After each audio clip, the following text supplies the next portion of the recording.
সরোয়ার ভাই, আপনি তো আর্মির বিচার নিয়ে বেশ কয়েকবার কথা হচ্ছিল, আপনারা দুজনই বলছিলেন আপনি সরে এসেছেন কেন সে বিষয়ে ব্যাখ্যা করেছেন, কিন্তু সামনের এই বিচারের কি ভবিষ্যৎ দেখছেন সেনা এটা কর্মকর্তাদের যে এন্টায়ারলি বিচার? ডিপেন্ড করে গভর্নমেন্টের সিদ্ধান্তের উপরে।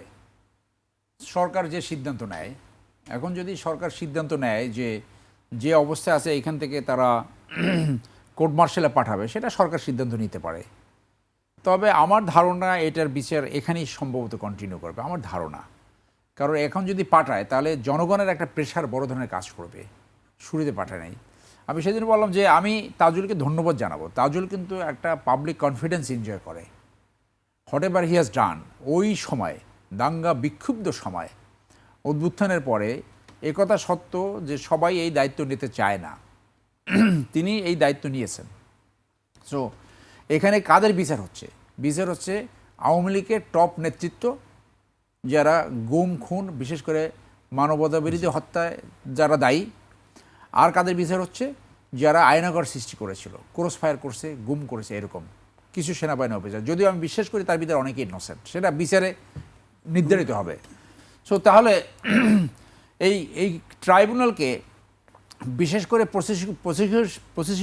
প্রসিকিউশনকে কে এটাকে বন্ধ করতে চায়? সেটা এটি কি প্রশ্নবিদ্ধ হলো কিনা, এইটাকে কন্ট্রোভার্সিয়াল করতে চায় কে, কোশ্চেনেবল করতে চায় কে? হ্যাঁ, এবং কিরকম সার্ভিলেন্স ছিল বলেন। হ্যাঁ, এইটা আপনি যে বস্তার কথা এখন আমরা শুনতে পাচ্ছি, ওখানে তো প্রত্যেক inch under CC camera. So এই যদি এই বস্তা ভরা টাকা যদি দেয়, সেই টাকা কোথায় গেল? ডেফিনেটলি তাজুল এবং তার টিম অবশ্যই সার্ভিলেন্সে আছে, এতে কোনো সন্দেহ নেই। সো তাই যদি থাকে, তাকে রিমুভ করার পরে এই কোশ্চেনটা আসলো কেন? তার যদি সেই নৈতিক বিবেক থাকতো যে এই কোশ্চেনগুলো আনতে চাচ্ছে, আগে কেন বললো না? তার মানে ভিতরে একটা টাসেল আছে, যে এখন এই অভিযোগ উঠাচ্ছে সে কারো পারপাস সার্ভ করছে কি না সেটাও তো উড়াই দেওয়া যাবে না। সে কোথাও এখন মানে এলিজিয়েন্স প্রকাশ করে তাদের কোনো কৃপা পেতে চাচ্ছে কি না, that is also a question. বা ট্রাইব্যুনালের ভিতরে বস্তা নিয়ে দেওয়া লেনদেন হবে, এটা অবিশ্বাস্য, এটা আমি বিশ্বাস করি না। সেটির জন্য আমরা সেই জন্য এখন নতুন যে প্রসিকিউটর আসছে, আমিন অ্যাডভোকেট আমিন, সেও আমার অত্যন্ত কাছের মানুষ, আমার গুড ফ্রেন্ড। হ্যাঁ, Tajul is also my good friend.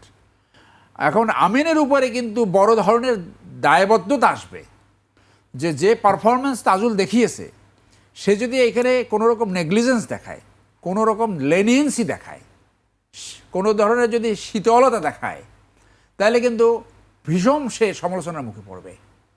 তার উপরে কিন্তু আমি মনে করি যে আরও আফিল টাস্ক, আরও বড় চ্যালেঞ্জ, যেগুলো যে 2-3টা জাজমেন্ট হয়েছে এবং জাজমেন্টের কাছাকাছি অনেকগুলো আছে, সেইগুলো যদি পারফরমেন্স ভুল হয়, যদি শীতলতা দেখা যায়, তাহলে কিন্তু এইখানে মানুষ 2-2 4 মিলাবে যে বিচার হচ্ছে আওয়ামী লীগের এবং কিছু সেনাবাহিনী অফিসার। বিচার বন্ধ করতে চায় কে? ইন্ডিয়া।